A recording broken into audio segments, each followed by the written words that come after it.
Okay, I've been around for 4 decades, but if I could sit down with my 20-year-old self, I'd probably save him years of stress, regret, and missed opportunities. But here is the good news. I can share that advice with you, whether you're in your 20s or in your 30s, or just feeling stuck. I'll reveal 6 most important life and personal finance lessons to you, ranked from 6 to 1. Ready to fast track your growth and avoid mistakes that I made? Let's dive in. Number 6, learn to say no. Learn to say no. This is the foundation of personal boundaries, learning to say no. It helps you to focus on your priorities in life, rather than getting pulled into other agendas of people. It lets you to set your priorities right. While essential, it's a lesson you build over time, and it's important to grow as you mature. You grow on this as you mature in life. Think about all those times you felt burnt out because you agreed to things you didn't really want to do. Saying no let you save your time. Saying no let you save your energy and money for the things that matters most for you. In my 20s, I wish I knew how to say no to people. Friends will come around, they tell you, let's go out, let's do this, let's do that. But then I keep saying yes. Learning to say no keeps you away from getting burnout and have nothing left for yourself. If a friend asks you for your time and it conflicts with something important that you have to do, learn to say no. Just learn to say no. Not today, but let's reschedule it. It's as simple as that. Just say no. We can reschedule it. You are not being selfish. You are just protecting your peace and your energy. Here is the tip for you. Treat your time like money. Spend it intentionally and don't let others waste it for you, because time is very important. Number 5, build financial independence early. You need to build your financial independence early. I know money can feel a little bit tight for you when you are in your 20s, but here is the deal. Even small step now can have a huge impact later in your life. All you need to do is to take that bold step. Part of the steps you can take is to start an emergency fund. If you really want to build your financial independence early, you need to start saving, which is your safety net. Start emergency fund, which I like to call Peace of Mind Fund. Peace of Mind Fund. This is your financial safety net. It is your safety kit. I can't overemphasize this. Without it, life unexpected surprises like car repairs or medical bills or anything you want to do might come up.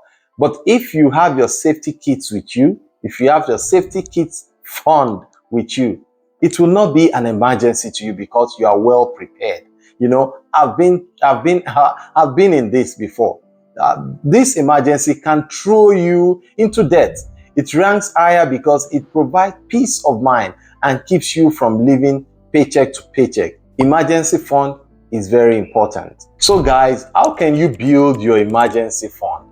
Emergency fund is very easy than what most people think. What you can do is to start saving. If you want, you can start with $10, you can start with $20, and if you want, you can start with $100 every week or bi-weekly or even every month. This will save you a lot. And another thing you can do to make it very easy for you is to set up an automatic transfer into your high interest savings account. When you have a high interest savings account, this will save you a lot. The money is there, it's not going anywhere. I wish I knew this, but these are the things I didn't practice at all. Learn about investing. Even a simple index fund can grow your wealth passively. Lesson 4. Never rely on one source of income. Don't rely on one source of income at all, guys. We've all seen how quickly jobs can vanish or industries can shift. Diversifying your income through side hustle, investment, or a passion project gives you control over your financial future. Take, for example, in your 20s, you might have a lot of time but not much of money. What you need to do is to start small. Just start small with anything you can do, with anything you have with you. You can do freelancing, sell a skill, or you can even learn investment. This lesson, ranks high because it ensures financial resilience. No matter what life throws at you, you will definitely cope with it. Lesson 3, invest early. Even if it's just $100, just make sure you start investing. Time is the biggest asset in investing, guys. Starting in your 20s or 30s means compounding can do the heavy lifting for you. Your money compounds when you start early to invest. This is the true key of long-term wealth building. Take for example, let's say you invest $100 a month starting at the age of 25 years old. By the time you are 65, you'll have about $381,000 at a 7% annual return. Think about it. This is a lot of money. But you can start at 35 even if you are at 35 or around 30s, even close to your 40s. There is no time that is late to start investing. All you need to do is to start now. I wish I knew all this when I was in my 20s. I didn't have any financial literacy at all, And once you start in your 20s, this investment compounds. And trust me, by the time you are 50s, you're in your 50s, you just keep smiling to the bank. So guys, you might be wondering, what does compounding even mean? This is the return on your investment.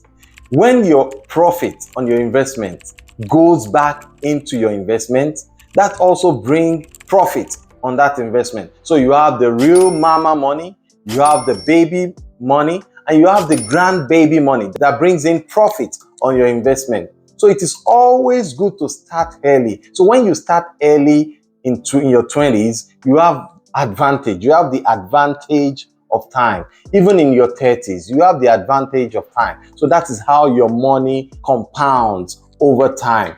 So the best time is to start right now so that your time can work for you. Lesson 2, focus on growth, not perfection. Whether it's your career, relationship, or finance, the focus should be on your progress. Too many people in life, they waste their time by chasing perfection. Well, I don't see anything as perfect. All you need to do is to go step by step. Instead of, looking for perfection, why don't you go and improve yourself? Take for example, if you want to pay off your debt, start with small one that, builds momentum for you. You can use a snowball method to pay off your debt, starting with a small one to the biggest one. Another thing is that if you want to learn investing, you can start with simple index fund. Over time, you grow into the person who achieves their goal. So guys, lesson 1, seek God's plan for your life. Seek God's plan for your life. You need to know your purpose in life. You need to know what God actually wants you to do. Instead of running around chasing things that doesn't matter, seek God's face and He will decide for you. He will lead you to where or what He wants you to do in life. Now, you need to start this also early. It's better to get closer to God early in life. When you get closer to God early in life, He shows you direction and you don't miss it. But however, if you have missed it in life, there is a saying that a setback is a setup for a comeback.